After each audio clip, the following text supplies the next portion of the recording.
Worksheet है। वर्कशीटमा हिजो हामीले के गरेको छौँ फर्मेट हामीले के बनाएको थियो पहिला फर्मेट कसरी गर्ने हैन, कसको मिनिङ के हो भनेर, कसलाई के भन्न सकिन्छ भनेर त्यो हिजो हामीले के गरेको छौँ डिस्कसन गरेको छौँ। अब त्यहाँबाट यो हाम्रो के छ भने सेटबाट हामीले क्वेसन 2074 को हैन 2074 को सेट बी बाट हामीले के गरिरहेको छौँ अहिले प्र्याक्टिस गरिरहेको छौँ। यो भनेको 10 कोलम्सको हो, यो 12 कोलम्स हैन, यो के हो 10 कोलम्स हो।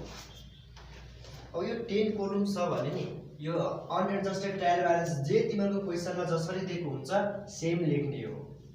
अब अर्को यहाँबाट हैन हामीले के गर्छौं एडजस्टमेन्ट छ नि, एडजस्टमेन्ट भनेको हामीले के हो हाम्रो मिनिङ एडिशनल इन्फर्मेसन भनेको एडजस्टमेन्ट हो। अब त्यो एडजस्टमेन्टमा अब हाम्रो एडिशनल इन्फर्मेसनले के भनेको छ, एडिशनल इन्फर्मेसनमा 10% depreciation on fixed assets. Depreciation भनेको के हो घट्नु हो, भ्यालु भनेको घट्नु। कसको भ्यालु घटिरहेछ फिक्स्ड एसेट्सको।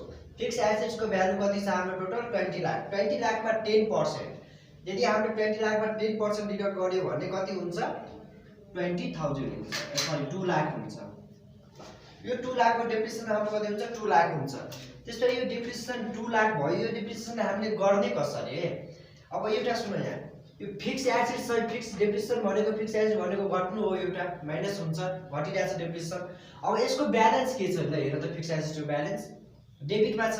अब फिक्स्ड एसेट्सको ब्यालेन्स डेबिटमा छ भने डेबिट ब्यालेन्स यदि हामीले घटाउनु पर्यो भने हामीले के गर्नुपर्छ क्रेडिट गर्नुपर्छ। क्रेडिट कतिले हुन्छ 2 लाख ले। ल क्रेडिट कतिले हुन्छ 2 लाख ले हुन्छ। अब क्रेडिट यहाँ 2 लाख भयो भने यसको जस्ट अपोजिट हुन्छ है। जब माथि हामीले क्रेडिट गरेको छौं नि, अब माथि क्रेडिट गर्यो भने अब यहाँ तल के हुन्छ डेबिटमा आउँछ कति 2 लाख भनेर। यसरी बुझ्यो बुझ्नु। डेप्रिसिएसन भनेको के हो घट्नु हो है। अब घट्नु भनेको यो के हो भने हाम्रो कुन एसेट्स पट्टि कुन साइडमा छ डेबिट साइडमा छ। अब यो डेबिट साइडमा छ, यदि डेबिट साइडले हामीले घटाउनु पर्यो भने डिक्रिज गर्नु पर्यो भने के गर्नुपर्छ क्रेडिट गर्नुपर्छ। अब यहाँ हामीले क्रेडिट गर्यो भने यहाँ अब हाम्रो के हुन्छ अर्को कोलममा हाम्रो डेबिट साइडमा आउँछ भयो। अर्को रहेछ आउटस्ट्यान्डिङ स्यालेरी। आउटस्ट्यान्डिङ स्यालेरी कति छ 20,000 छ। आउटस्ट्यान्डिङ स्यालेरी यो के को इन्फर्मेसन दिएको छ स्यालेरी को इन्फर्मेसन दिएको छ। स्यालेरी हाम्रो कुन साइडमा छ डेबिट। आउटस्ट्यान्डिङ भनेको के हो स्यालेरी बढ्नु हो। अब स्यालेरी बढाउनु हो भने यो स्यालेरी हाम्रो कुन साइडमा छ डेबिट साइडमा छ। अब डेबिट साइडको हामीले के गरिरहेछौं इन्क्रिज गरिरहेछौं भने यदि डेबिट साइडलाई नै इन्क्रिज गर्नुपर्छ भन्ने छ भने त्यसलाई हामी के गर्छौं डेबिट नै गर्छौं 20,000। अब यहाँ डेबिट गर्यो भने यहाँ अब तलमा के हुन्छ कुन पट्टि हुन्छ यहाँ के हुन्छ क्रेडिट पट्टि हुन्छ 20,000। बोल के हुँदैन 20,000 हुन्छ भयो हैन यति बुझ्यो। अब त्यसपछि यो अनएडजस्टेड सरी एडजस्टेड छ नि, यो एडजस्टेड भने के हो यो अनएडजस्टेड ट्रायल ब्यालेन्स र एडजस्टमेन्टको के गर्ने एड र लेस गरेर हामी के गर्ने गर्नुपर्छ। अब कसरी हुन्छ भने हाम्रो अनएडजस्टेडमा कति छ 5 लाख छ हैन। यसमा हाम्रो कुनै केही गरेको छैन नि पर्चेजमा न एड र लेस केही गरेको छैन भने जस्ताको त्यस्तै डेबिटमै हुन्छ 5 लाख भनेर। अर्को रहेछ स्यालेरी 20,000 स्यालेरी 2 लाख र 20,000 के भएको छ डेबिट भएको छ। अब दुईटै डेबिट भयो भने यसको मिनिङ के भयो एड भयो। अब एड गरेर कति आउँछ हाम्रो 2,20,000। अब तेस्रो रहेछ अदर एक्सपेन्सेस भनेको हाम्रो कति छ यसमा न कुनै एड भएको छ न कुनै लेस भएको छ भने यो जस्ताको त्यस्तै। एडमिनिस्ट्रेसन एक्सपेन्सेस पनि जस्ताको त्यस्तै 4 लाख। अर्को रहेछ हाम्रो डेब्टर्स पनि यसमा डेब्टर्समा पनि के भएको छैन भने जस्ताको त्यस्तै 5 लाख छ। अर्को रहेछ फिक्स एसेट। यो फिक्स एसेटमा हामीले के त गरेको छौं नि फिक्स एसेट डेबिट छ यता फिक्स एसेट डेबिट छ यतातिर हामीले के गरेछौं क्रेडिट गरेछौं। अब डेबिट र क्रेडिट भयो भने के हुन्छ माइनस हुन्छ। माइनस भयो भने 2 लाखमा सरी 20 लाखमा 2 लाख गयो भने कति हुन्छ हाम्रो 18 लाख हुन्छ भयो। अब त्यसपछि क्याश हाम्रो क्याशमा के गरेकै छैन जस्ताको त्यस्तै 1 लाख।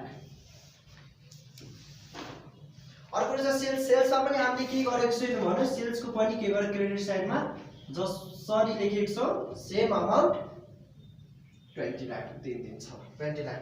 डेब्टर्सको पनि डेबेन्चर्सको पनि के गरेको छैन भने सेम 5 लाख। अर्को रहेछ क्रेडिटर्स पनि के गरेको छैन भने क्रेडिटर्स पनि कति हुन्छ 3 लाख। त्यसपछि सेयर क्यापिटलको पनि के गरेको छैन हामीले के लेख्नु पर्ने 10 लाख भनेर 3 लाख भयो है। अब त्यसपछि एडिशनल इन्फर्मेसन त्यसपछि के छ हाम्रो depreciation on fixed assets. Depreciation पहिला हामीले के गरेको छौँ डेबिट गरेको छौँ नि। अब यहाँ हामीले डेबिट गरेको छौँ भने यहाँ पनि हामीले के गर्नुपर्ने पहिला डेबिटमै भएर लेख्नुपर्ने ल 2 लाख डेबिट साइड। अब त्यसपछि यसलाई हामीले के गरेको छौँ यो त हाम्रो 20,000 हो यहाँ हाम्रो क्रेडिट साइडमा 20,000 भयो। यति बुझ्यो बुझेन यति बुझ्छ। यतिसम्म के गर्नु पर्दैन गर्ने पर्ने हाम्रो कुन कुरा हो यो 20,000 यो 2 लाख र यो 20,000 यो 20,000 लाई के गर्ने भनेर है। यदि हाम्रो डेप्रिसिएसन छ भने डेप्रिसिएसन जहिले पनि लेस हुन्छ। डेप्रिसिएसन फिक्स एसेट्सको भ्यालु कुन साइडमा छ डेबिट साइडमा छ। डेबिट भनेको प्लस हो। यदि प्लस साइड हामीले लेस गर्नु पर्ने भने घटाउनु पर्यो भने के गर्नुपर्छ क्रेडिट गर्नुपर्छ। अब क्रेडिट गरेर जति पनि अब बाँकी रह्यो आउटकम यो आउटकम भनेको के हो एडजस्टेड ट्रायल ब्यालेन्स हो। अब यहाँ हेर त यो इन्कम स्टेटमेन्ट छ नि यो इन्कम स्टेटमेन्ट भनेको हाम्रो के हो प्रॉफिट एन्ड लस अकाउन्ट हो। र अर्को अझै के हुन्छ त्यसमा एड ट्रेडिङ अकाउन्ट पनि हो इन्कम स्टेटमेन्ट भनेर। अब यति इन्फर्मेसन कुन ट्रेडिङ अकाउन्टमा जान्छ कुन पीएल अकाउन्टबाट कुन ब्यालेन्स सिटमा जान्छ त्यो हामीले के गर्नुपर्ने डिभाइडेड गर्नुपर्ने बाँडफाँड गर्नुपर्ने ल। अब पर्चेज हाम्रो कुन साइडमा जान्छ इन्कम स्टेटमेन्टमा जान्छ कि ब्यालेन्स सिटमा जान्छ हाम्रो पर्चेज जहिले पनि इन्कम एन्ड स्टेटमेन्टमा आउँछ किनभने यो भनेको हाम्रो के हो ट्रेडिङ र पीएल हो। अब पर्चेज भनेको हाम्रो ट्रेडिङमा आउँछ नि ट्रेडिङ भनेको कुन हाम्रो इन्कम स्टेटमेन्ट त्यही भएर पर्चेजको कति छ हामीले लेख्ने अमाउन्ट अब यो हो कति छ डेबिट साइडमा 5 लाख। त्यसपछि अरु के छ स्यालेरी स्यालेरीज कहाँ जान्छ अब स्यालेरीज भनेको पनि हाम्रो के हो इन्कम स्टेटमेन्टमै आउँछ।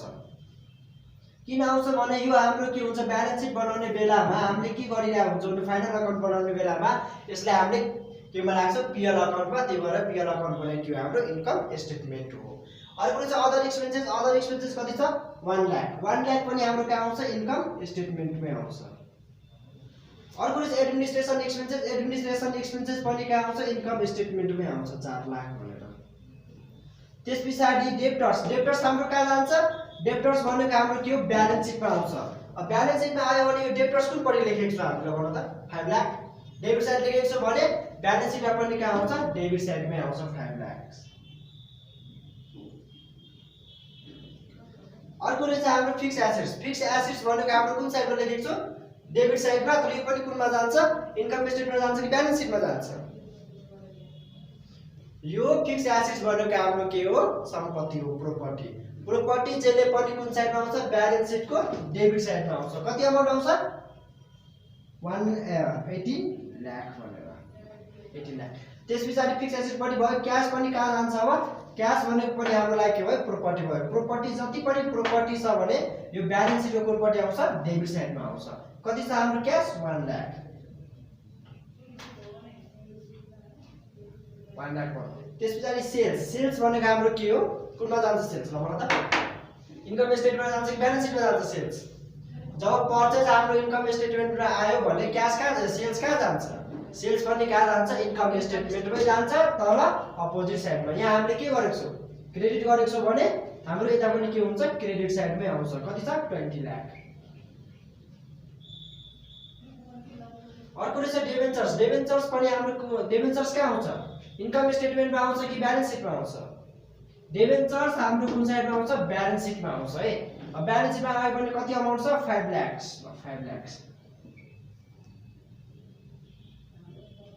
क्रेडिट साइडमा आउँछ यो भयो। त्यसपछि अर्को के छ भने क्रेडिटर्स पनि हाम्रो कहाँ आउँछ ब्यालेन्स सिटको क्रेडिट साइडमा 3 लाख भनेर भयो।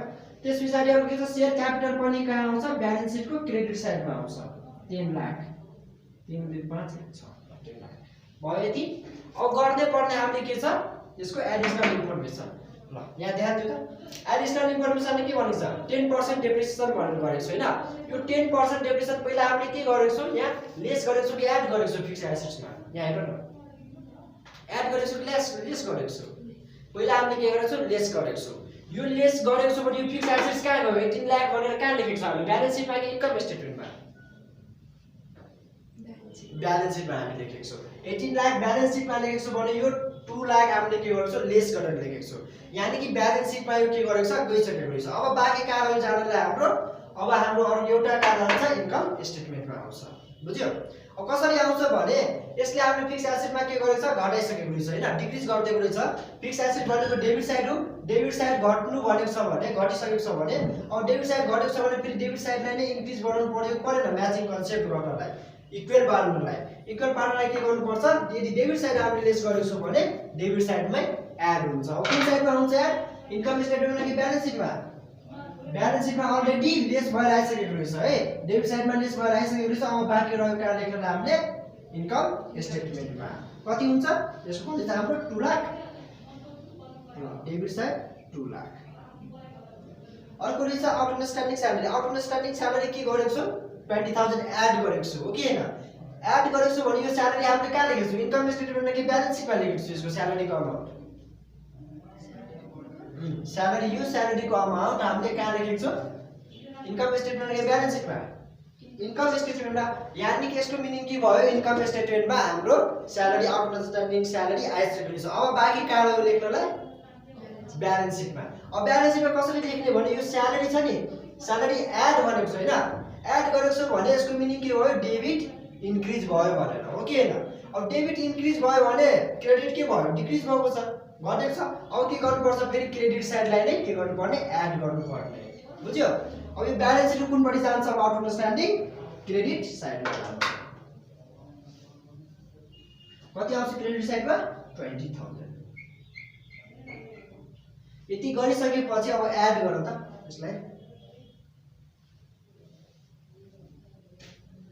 सबै टोटल गर्यो भने यो अनएडजस्टेड ट्रायल ब्यालेन्स छ नि यहाँ सुन यो अनएडजस्टेड ट्रायल ब्यालेन्स छ यसको टोटल के हुन्छ भने यो क्वेशनकै टोटल लेख्दा पनि हुन्छ है 3,80,000 यो पनि अब डेबिटमा 3,80,000 भयो भने क्रेडिट साइडमा पनि के हुन्छ 3,80,000 नै हुन्छ अनि एडजस्टमेन्टमा छ एडजस्टमेन्टमा यो 20,000 प्लस यो 2 लाख गर्यो भने कति हुन्छ 2,20,000 हुन्छ त्यस्तै अब यो 2 लाख छ यो 20,000 छ यो दुटैले एड गर्यो भने के हुन्छ 2,20,000 यो हामीले क्वेशनकै गर्ने यो पनि हामीले क्वेशनकै लेख्ने हैन अब यो जति आएको रहेछ यसलाई पनि के गर्नुपर्ने इक्वल गर्नुपर्ने बराबर नै हुनुपर्ने ब्यालेन्स भन्छ यसलाई यसको यो डेबिट र क्रेडिट साइड जेसुकैको हैन अनएडजस्टेड ट्रायल ब्यालेन्स बनाइरहेछौ एडजस्टमेन्ट बनाइरहेछौ चाहे एडजस्टेड ट्रायल ब्यालेन्स बनाइरहेछौ दुईटैको डेबिट र क्रेडिट साइड के हुनुपर्ने इक्वल नै हुनुपर्ने बुझ्यो दुईटै साइडको इक्वल नै हुनुपर्ने अब त्यसपछि अनएडजस्टेड ट्रायल ब्यालेन्सको कति आइरहेछ 3,82,000 भन्नाले 3,82,000 त्यसको पनि के हुन्छ 3,82,000 यो दुईटै के हुनुपर्ने बराबर हुनुपर्ने यति कुरा बुझेनौ अनएडजस्टेड कसरी टोटल हुन्छ यो क्वेशनकै टोटल हुन्छ यो दुईटैलाई जोडेर हुन्छ यसलाई पनि सबलाई जोडेर यहाँ टोटल यसको पनि सबै क्रेडिट साइड पनि जोडेर कति हुन्छ 3,82,000 भनेर भन्नाले 3,82,000 हैन 38,20,000 हो भनेर अब त्यसपछि इन्कम स्टेटमेन्टमा सबै जोडेर हैन टोटल अब कस्तो छ यति यो डेबिट साइडको जोडियो भने कति हुन्छ 1,42,000 हुन्छ है तर यो क्रेडिट साइडमा कति छ 20 लाख छ जसको बढी छ नि त्यसकै अमाउन्ट हामी के गर्छौं इक्वलमा लिन्छौं ब्यालेन्समा लिन्छौं 20 लाख भयो 20 लाख यो ठुलो छ कि यो 1,42,000 ठुलो हुन्छ त्यो 14,020 14,20,000 ठुलो हुन्छ कि 20 लाख ठुलो हुन्छ 20 लाख ठुलो हुन्छ त्यही भएर के गरेको छ हामीले टोटल 20 लाखमा लिएको छौं अब यो 20 लाखमा यो जति पनि डेबिट साइडको छ नि सबै लेस गरेर जति अमाउन्ट बाँकी हुन्छ नि त्यसलाई नै हामी के भन्छ ग्रस प्रॉफिट र नेट प्रॉफिट भन्छ यसमा हामी लेख्ने के हो भने यसको अमाउन्ट लेखौँ हामी पहिला ग्रस प्रॉफिट 5,80,000 भन्नाले 5,80,000 यो गरेको हाम्रो के हो नेट प्रॉफिट हो यो भनेको नेट प्रॉफिट हो नेट प्रॉफिट भएर हाम्रो कति आएको रहेछ 20 लाख अब यो 5,80,000 हाम्रो नेट प्रॉफिट कुन साइडमा छ डेबिट साइडमा छ अब यो डेबिट साइडमा छ भने यसलाई हामीले ट्रान्सफर गरेर ब्यालेन्स सिटमा ट्रान्सफर गर्यो भने यदि डेबिट साइडको कुरालाई हामीले ट्रान्सफर गरेर के गर्नु पर्ने ब्यालेन्स सिटमा लगिरहेछौं भने यदि यो डेबिटमा छ भने अब के हुन्छ हाम्रो यहाँ क्रेडिटमा आउँछ 5,80,000 यो दुईटैलाई जोडियो भने कति हुन्छ हाम्रो टोटलमा 24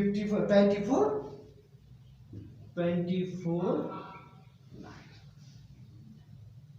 टोटलमा हाम्रो कति हुन्छ 24 लाख यो दुईटै म्याच भएको छ 24 लाख यसरी म्याच भएको छ भने यो हाम्रो के भयो वर्कशीट राइट छ भनेर बुझ्नु पर्ने बुझेन कसरी नेट प्रॉफिट ल्याएको छु भनेर नेट प्रॉफिट ल्याउने के छ भने क्रेडिट साइडको हेर्दै र डेबिट साइडको हेर्दै है यदि हाम्रो क्रेडिट साइडमा हाई छ डेबिट साइड भन्दा क्रेडिट साइडमा हाई छ भने क्रेडिट साइड के गर्ने अमाउन्ट लेख्ने हामी 20 लाख यो 20 लाखमा चाहिँ यो जति पनि लेस छ नि 5 लाख 2 लाख 20,000 1 लाख 4 लाख माइनस 2 लाख जति यो गरिसकेपछि जति आउटकम बाँकी हुन्छ नि त्यसलाई नै हामी के भन्छ नेट प्रॉफिट।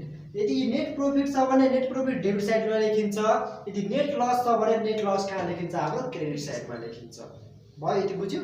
अब यो हाम्रो इन्कम स्टेटमेन्टमा यदि हामीले ट्रान्सफर गरेर ब्यालेन्स सिटमा लानु छ भने पहिला हाम्रो यो नेट प्रॉफिट केमा छ डेबिट साइडमा छ कि क्रेडिट साइडमा छ डेबिट साइडमा छ। अब यो डेबिट साइडमा ट्रान्सफर गर्नु पर्यो भने कुन साइडमा आउँछ क्रेडिट साइडमा आउँछ।